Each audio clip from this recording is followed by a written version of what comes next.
Looks like our favorite basketball player and singer have landed themselves in hot waters. Are you wondering why we're mixing the two professionals? Well, LeBron and Drake have collaborated on a documentary project, but they've been sued over the rights. Yeah, you heard us. Do you guys think they made an honest mistake, or do you think this was intentional? We're all set to uncover the details and bring you the latest gossip in town. First and foremost, how much are they being sued for, and for what? The two legends decided to come together and work on a documentary based on the book called Black Ice. The book revolves around racism faced by a segregated hockey league for black players in Canada, along with the systematic racism experienced within the game. Directed by the Oscar-nominated filmmaker Hubert Davis, it's all set to be showcased at the Toronto International Film Festival on the 10th of September. But there's a catch, because these guys have been sued by the former head of the NBA Players Association and ex-federal prosecutor Billy Hunter. According to him, there's been an improper acquisition of intellectual property rights, and he's going after LeBron and Drake for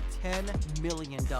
We would say this guy is nuts, but looks like the guy's legit. Hunter claims that he has exclusive worldwide rights to any audiovisual made in relation to the book, and that he's paid a lot of money for this. Well, the guy has been a long-time civil rights activist, and we have a feeling that he just might be onto something. It seems that a deal was made. The authors of the book have clarified that this was not a movie, but a documentary, which cannot fall under the rights given to Hunter. But we gotta say, the argument falls flat in its face, because exclusive rights for any audiovisual content were obtained. The contract has definitely been breached, and his lawyer, Larry Hutcher, talking to the press, said, while the defendants LeBron James, Drake, and Maverick Carter are internationally known and renowned in their respective fields of basketball and music, it does not afford them the right to steal another's intellectual property. Up next, here's what really happened here. So from all the information that we've gathered, we know that Hunter owns the exclusive legal rights to produce any audiovisual about the Colored Hockey League for the period 1895 till the 1930s. The guy made a payment of $265,000 to author George and Daryl Fosty, basically sealing the deal. But these guys went ahead and cut another deal, and when confronted, came up with an excuse that his film rights have not been breached because this is a documentary. Well, Hunter's clearly having none of this. He's included the Spring Hill Company and Uninterrupted Canada, two of LeBron's media companies, as well as Dream Crew Entertainment, which belongs to Drake, Future, whose legal name is Adel Nur, whose legal name is Adel Nur, and the publishing firm of the authors, Stryker Indigo, along with the film production company, First Take Entertainment. This is a long list for sure, and if we're being honest, it does sound like this guy's been wronged. He explained to the media that the book's subject has been one that was very close to his heart, and he was sure that he wanted to turn it into a movie as soon as he had come across it. And the deal was made on March 25th, 2019. In October 2020, he was approached by one of the authors, George Fosty, explaining that he had been approached by producers wanting to make a documentary on the book, but he refused to sell his rights. What's more is that he's looking to be properly compensated. Well,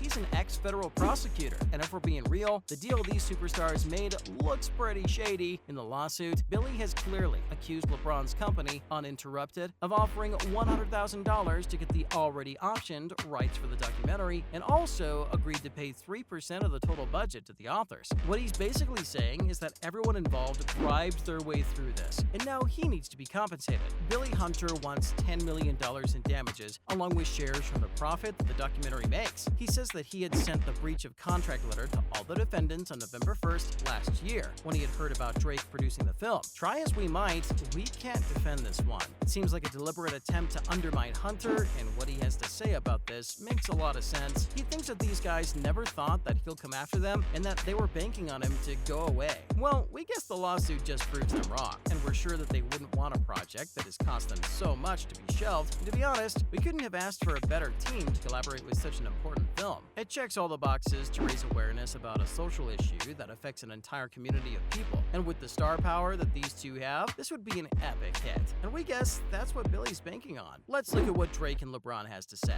There's been a deafening silence, you guys, and I think that just confirms our worst fears. If true, this puts parties in a terrible position. We don't expect our ideals to make these sorts of mistakes, and this was more than that. The best thing would be to settle the matter as nicely as possible and give Billy his due. Dragging this would just paint them in a negative picture, and we're sure that he wouldn't have come after them unless he had a solid case in place. On a lighter note, we're sure the documentary is going to be amazing, and we just can't wait to watch it. We need important voices to raise these issues, but let's focus on doing this in a more legal way. After all, how you say it is as important as what you're saying. Now, in other news and updates. First up, LeBron praises Francis Tiafoe. We saw Tiafoe take become Nadal at the US Open quarterfinals, and he won. This was one win that was as big for the world as it was for him. But for the young player, the evening became even more special when LeBron tweeted his praise at him. We're sure the tennis player received a lot of love and adoration from fans as well as other stars. But while checking his phone, he came across the tweet of the basketball legend with a video of the match's final moments, calling him a young king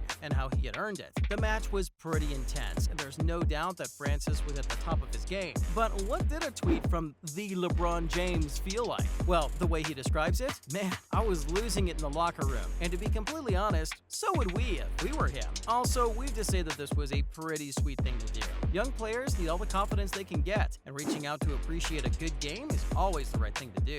Dying to retweet, he didn't want to come across as uncool, so he pretended to not have seen it for the next 3 hours. The player said that it was a very special day for him, and we completely get it. First defeating Nadal, then finding out that LeBron was impressed, who he'd probably faked. Next up, Drake's been raising his voice for Young Thug. In jail for a pending RICO case in Georgia, Young Thug and his understudy, Gunna, have the entire hip-hop community demanding their release. We've seen them talk about this on social media, raising awareness via posts and tweets, as well as adding it to their art. RICO cases have an incredibly high conviction rate, and with the trial beginning in 2023, there's a lot of concern how this might end up. Recently, Drake has also posted a picture of a mirror with "Them Young Thugs" written on it. He added, "Free you" at ThuggerThugger1, tagging the American rapper as a show of support. This isn't the first time that he raised his voice for people of color. In the past, he and Kane had worked together on the Free Larry Hoover movement, and that had become quite popular. We do hope that the efforts of the hip-hop community pay off. Finally, Lonzo says playing with LeBron is unforgettable. We bet it is. Despite not having the best of luck while being in the LA Lakers, the point guard explained to the media that playing alongside LeBron is not something he'll ever forget. Now, a part of the Chicago Bulls, the player explained that he had grown up admiring the legend, and to share the court with him and learn from him was something that'll always stay with him. We really wish we could play ball with LeBron too. That's a wrap for this video. Do you think that the lawsuit against LeBron James and Drake over breach of film rights is legit? Let us know in the comments below. Make sure to give this video a thumbs up, subscribe to our channel, and press that bell icon for the latest information and news like this. See you in the next one.